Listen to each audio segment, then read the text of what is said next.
Halo semua, selamat datang di Departemen Teknik Kimia. Nama aku Sabila dan hari ini aku bakal ngajak kalian buat ngeliat-ngeliat ada lab apa aja sih di Departemen Teknik Kimia. Penasaran kan? Yuk ikutin aku terus. Nah, sekarang kita udah ada di depan laboratorium rekayasa produksi kimia dan bahan alam. Kira-kira isinya ada apa aja ya? Ikutin aku terus yuk.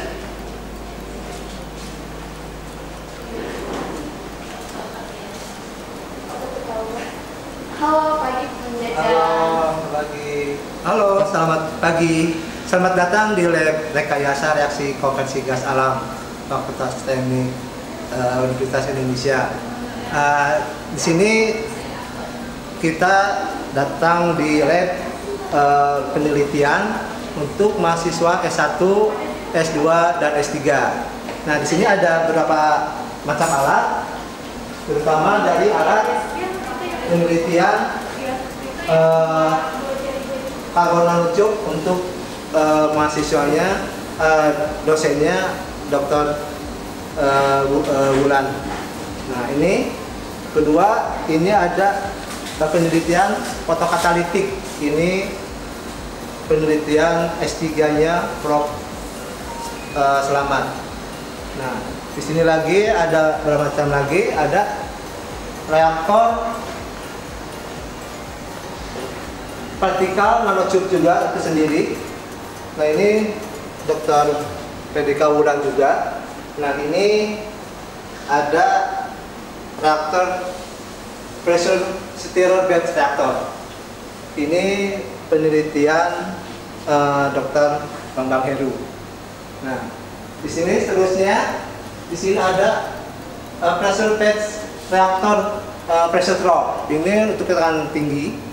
Nah, untuk penelitian Prof. Nasikin. Nah, di sini ada calcination tube sampai suhu 800 derajat Celcius. Nah, alat ini semua dirancang untuk penelitian yang diinginkan. Contohnya di sini kita ada alat di sini fixed pressure gas reactor. Ini sama dengan autoclave.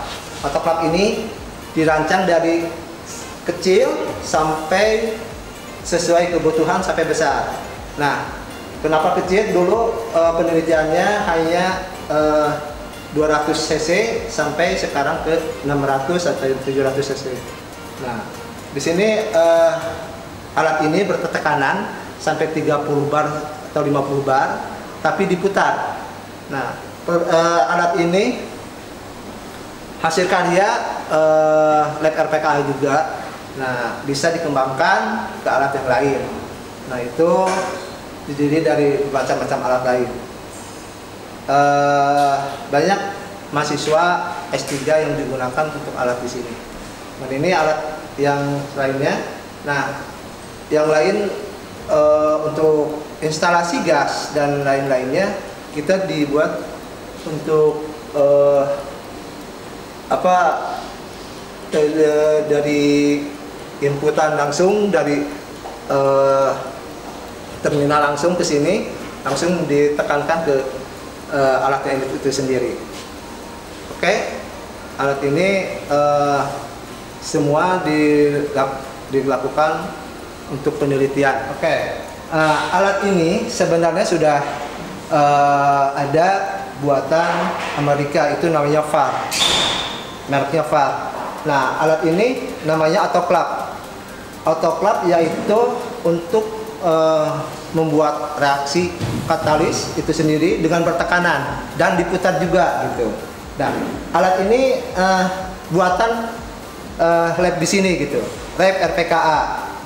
Hasilnya sama dengan yang part itu sendiri, kemampuannya sama, cuman ini bisa harga murah. Nah, di sini lab RPKA sudah bisa membuat alat seperti ini gitu.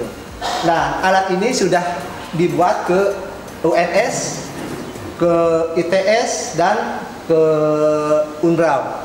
Nah, dan selanjutnya ada juga perusahaan yang pernah pesan di sini juga untuk perusahaan apa itu buat katalis juga. Nah ini kebetulan dulu saya disuruh sama Dokter Bang Heru membuat alat yang mencontoh yang sudah ada, di mana alat itu sebenarnya tidak ada di Indonesia, hanya buatan Amerika, dan kami mencoba membuatnya dan alhamdulillah berhasil.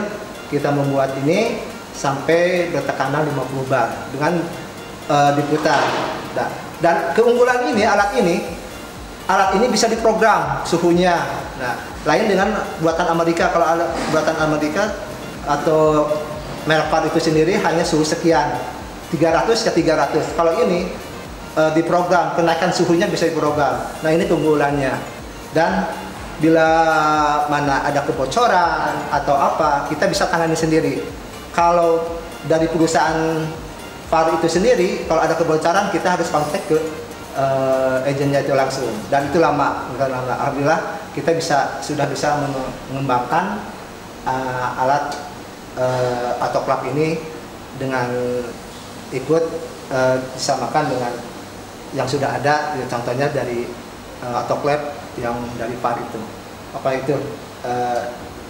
Makasih atas kerjasamanya. Inilah alat yang kita pernah buat. Lab RPK ini sebenarnya lab sangat mengasihkan gitu, apalagi mahasiswa pendidikan ini pengen berkarya. Banyak kita yang dikerjakan di sini untuk pembuatan alatnya itu sendiri, merancang alatnya itu sendiri. Katakan untuk biasanya tidak pernah menggunakan obeng, tang dan lain-lain, di sini akan komplit semua gitu. Nah, kebetulan di sini alat lab ini dari S1 ada mahasiswa S1, S2 dan S3. Nah, adik-adik beda S1 penelitian di sini akan berkembang, bisa bertanya langsung ke mahasiswa S3 di sini, dan terjadilah keakraban di sini sampai malah di lab ini asik, dan memang orang melihat menyeramkan, ada banyak gas, tapi kalau menjalani ke sini di lab sini ada akan enjoy gitu. Nah, masuk lab sini tidak susah kok. Nah, lab di sini kita memang ada peraturannya, yaitu kita harus masuk sini harus pakai proposal, JSA dan skele ya. Nah, kenapa itu harus dilakukan? Ya karena penelitian yang Anda nanti lakukan di sini akan terfokus gitu. Jangan sampai mau mengerjakan sesuatu di sini tanpa JSA dan apa, jadi kabur kemana-mana gitu. Sebenarnya banyak penelitian di sini yang berhasil gitu.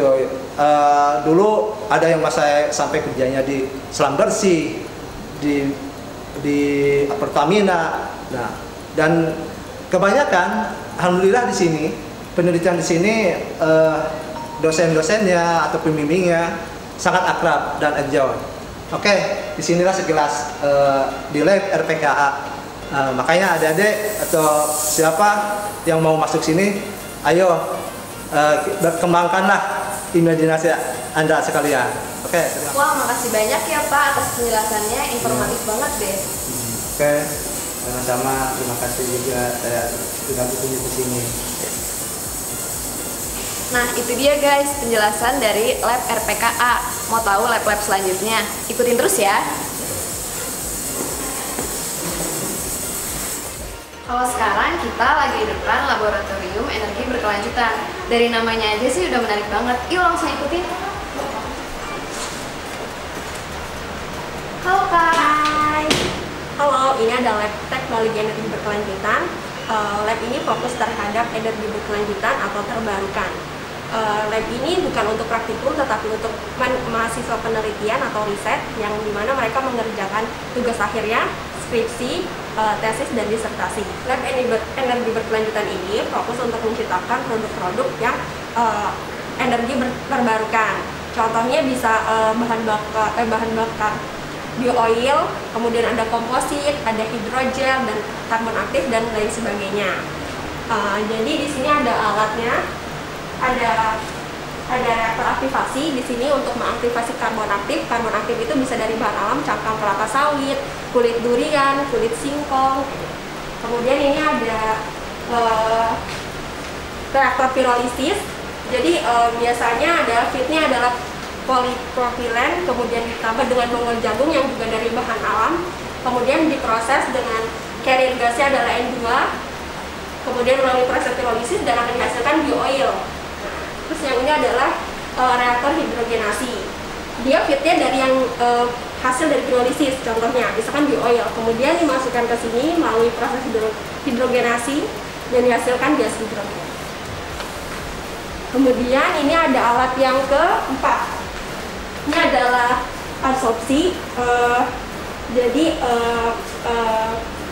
larutan yang di dalam sini ada adsorbernya. Contohnya adalah karbon aktif juga dari yang tadi kita sebutkan bahan awalnya itu. Kemudian di sini nanti dari sini larutannya, contohnya misalkan metanol dilalui melalui kolom ini yang berisi adsorber, itu karbon aktif. Lalu nanti dilihat hasilnya apakah lebih murni atau seperti apa. Jadi buat kalian yang suka dengan bidang renewable energy, kamu bisa masukkan sini.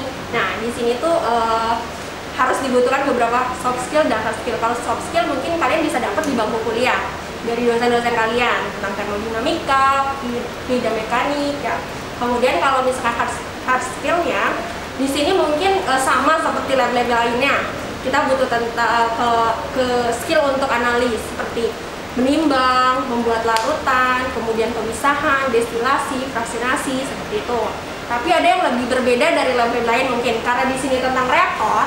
Di sini kita harus merangkai semua reaktor dari awal sampai akhir sendiri, dari pasang reaktornya, dari baut, terus memahami bagaimana setting controller reaktornya, kemudian bagaimana kalau terjadi error. Biasanya untuk error-error kecil harus ditangani oleh mahasiswa itu sendiri. Jadi kalian punya pengalaman sendiri untuk benar-benar tahu prosesnya dari awal sampai akhir.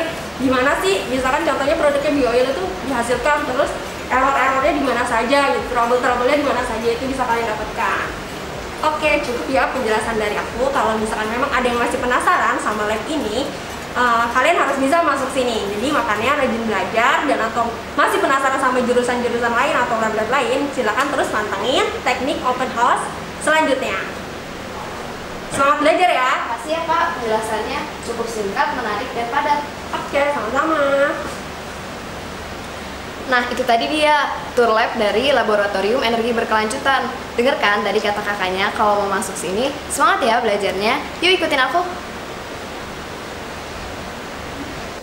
Nah, kalau sekarang kita udah ada di depan Laboratorium Intensifikasi Proses. Penasaran kan? Ayo kita langsung masuk aja, ada apa aja sih? Halo Mbak. Halo semuanya, Assalamualaikum warahmatullahi wabarakatuh. Selamat datang di Laboratorium Teknologi Intensifikasi Proses. Sekarang saya perkenalkan, nama saya Redwani. Saya adalah laboran yang jaga lab ini, dan kalabnya itu Ibu Eva Fatul Karama. Sekarang tuh kalau saya lagi sibuk-sibuk kayak gini tuh lagi ngeidentifikasi beberapa tentang JSA, IBPR, anak-anak penelitian tahun kemarin kayak gitu. Jadi karena lagi pandemi nggak ada kegiatan laboratorium sama sekali, tapi mungkin bakal dikasih jatah untuk masuk lab dengan secara juknis ya, otomatis karena lagi pandemi nih, dengan kayak ngikutin peraturan juknis COVID yang ada di bawah, cuci tangan, terus kayak masuk ruang ozon plasma. Nah, kita akan persilakan beberapa mahasiswa untuk masuk lab, yang penting ngikutin protokolnya COVID gitu. Oke, nah kalau teman-teman yang mau masuk lab penelitian di sini, itu biasanya anak-anak yang mau lulus 3,5 atau lulus 4 tahun. Nah, terus syaratnya banyak di sini kalau masuk lab. Pertama pakai job safety analysis, jadi dia mau ngapain aja itu harus tertera di job safety analysis. Kemudian udah itu dia harus kasih prosedur kerja waktu masuk lab sini. Nah, udah itu ntar ada briefing sama lab dan laborannya. Kebanyakan penelitian yang dilakukan di sini adalah tentang pengolahan limbah ya teman-teman semua. Jadi saya selama bekerja 4 tahun di sini itu umumnya tentang pengolahan limbah, dan pembuatan biodiesel. Nah, kemarin 2 tahun kemarin Prof Nelson itu buat pupuk cair secara elektrolysis plasma. Oke, kita mau tunjukin alat-alatnya. Oke. Nah, ini alat pertama nih buat di pengolahan limbah, lab penelitian.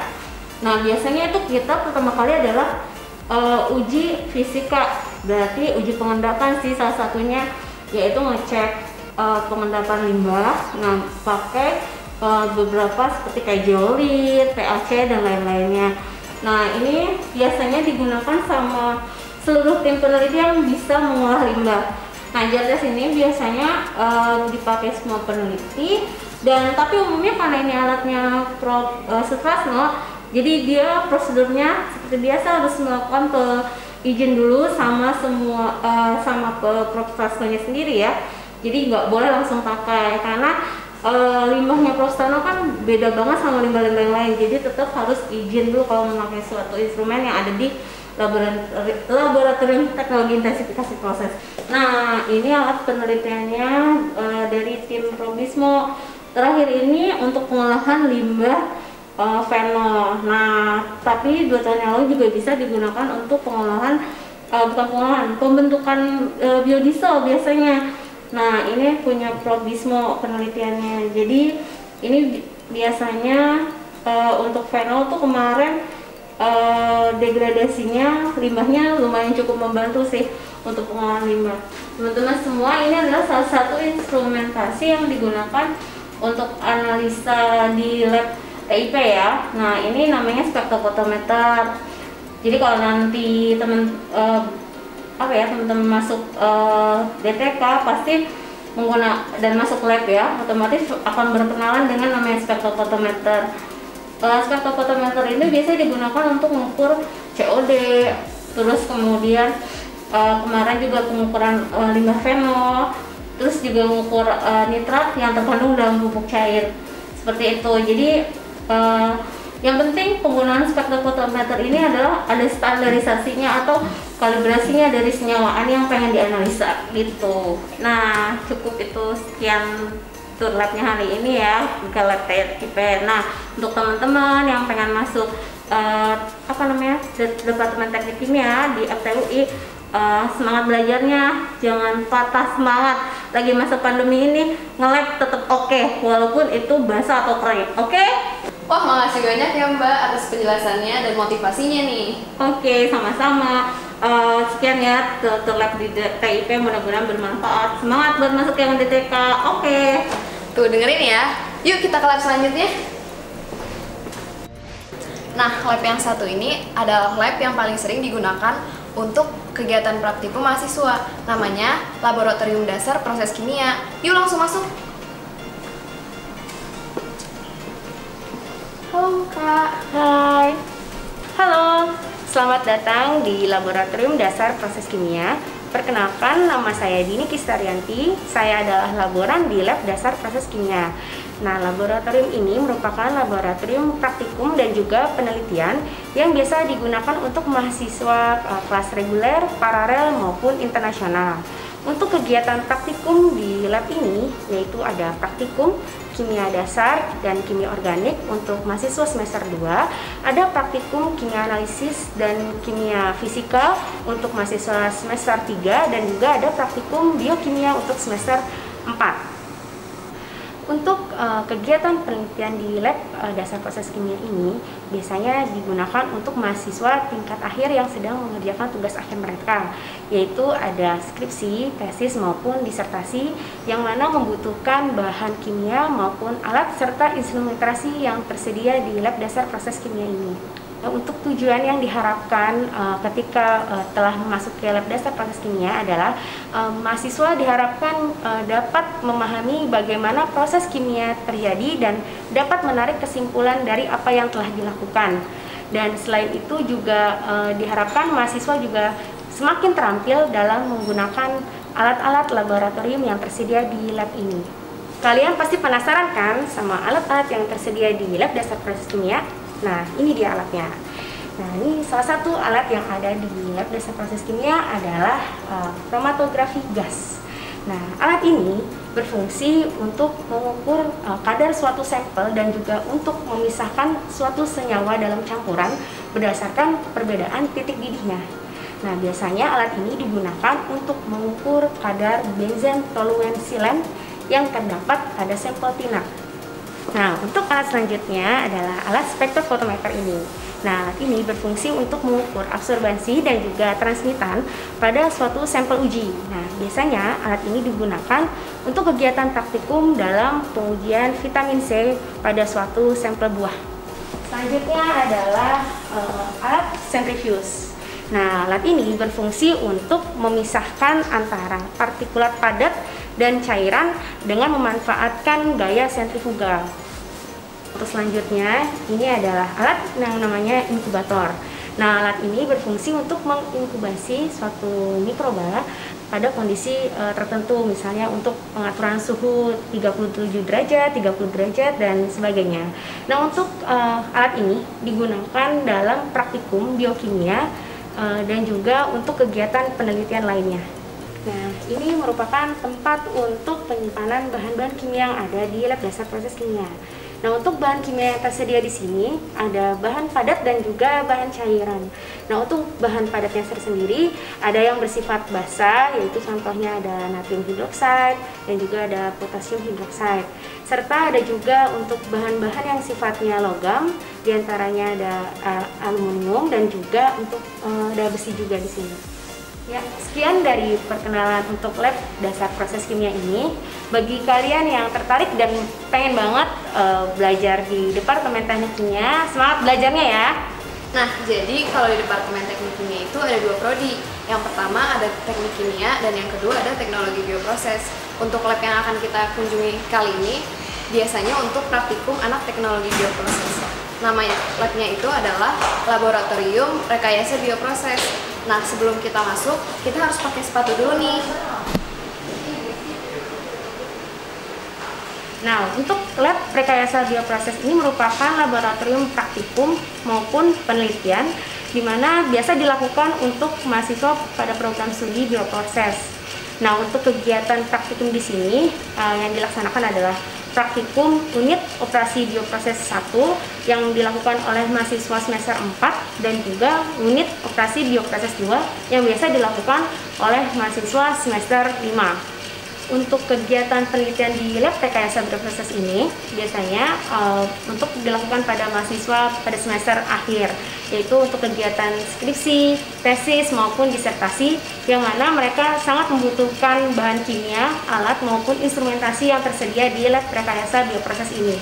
Ya, untuk tujuannya diharapkan bahwa mahasiswa yang telah bekerja di lab rekayasa bioproses ini dapat semakin mahir dalam menggunakan alat-alat di laboratorium serta dapat membawa bidang teknik kimia ke kehidupan masyarakat yang lebih bermanfaat lagi.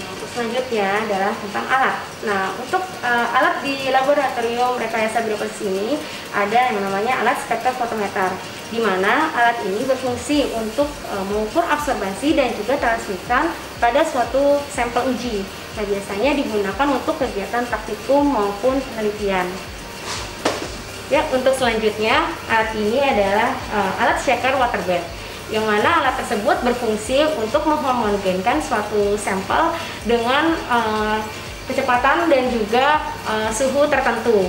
Nah, alat ini bisa diatur kecepatannya di sini dan juga di sini untuk mengatur suhunya. Nah, untuk selanjutnya ini adalah emergency shower dan juga eye wash yang berfungsi untuk menangani keadaan darurat ketika kalian mengalami kecelakaan kerja di laboratorium. Yang mana alat ini berfungsi untuk membasahi anggota tubuh dengan cara menaikkan tuas dan juga di sini untuk berfungsi membilas area mata dengan menarik tuas seperti ini. Ini ada satu lagi alat yang namanya centrifuge, di mana alat ini berfungsi untuk memisahkan partikulat padat dan juga cairan dengan memanfaatkan gaya sentrifugal. Nah, untuk selanjutnya ini adalah lemari untuk bahan-bahan kimia yang ada di laboratorium rekayasa bioproses. Nah, untuk bahan-bahan kimia tersedia di sini ada natrium hidroksida, ada potasium hidroksida, dan juga ada media-media pertumbuhan lainnya untuk mikrobiologi di sini. Makasih ya Kak atas penjelasannya. Sama-sama. Nah, itu tadi tour lab dari Departemen Teknik Kimia. Sebenarnya masih ada lagi beberapa lab yang belum kita kunjungi, tapi untuk saat ini baru lab itu saja yang sudah boleh dikunjungi. Tapi kalian nggak usah khawatir, karena rangkaian acara teknik open house selanjutnya bakal lebih menarik dan seru. Ikutin terus ya!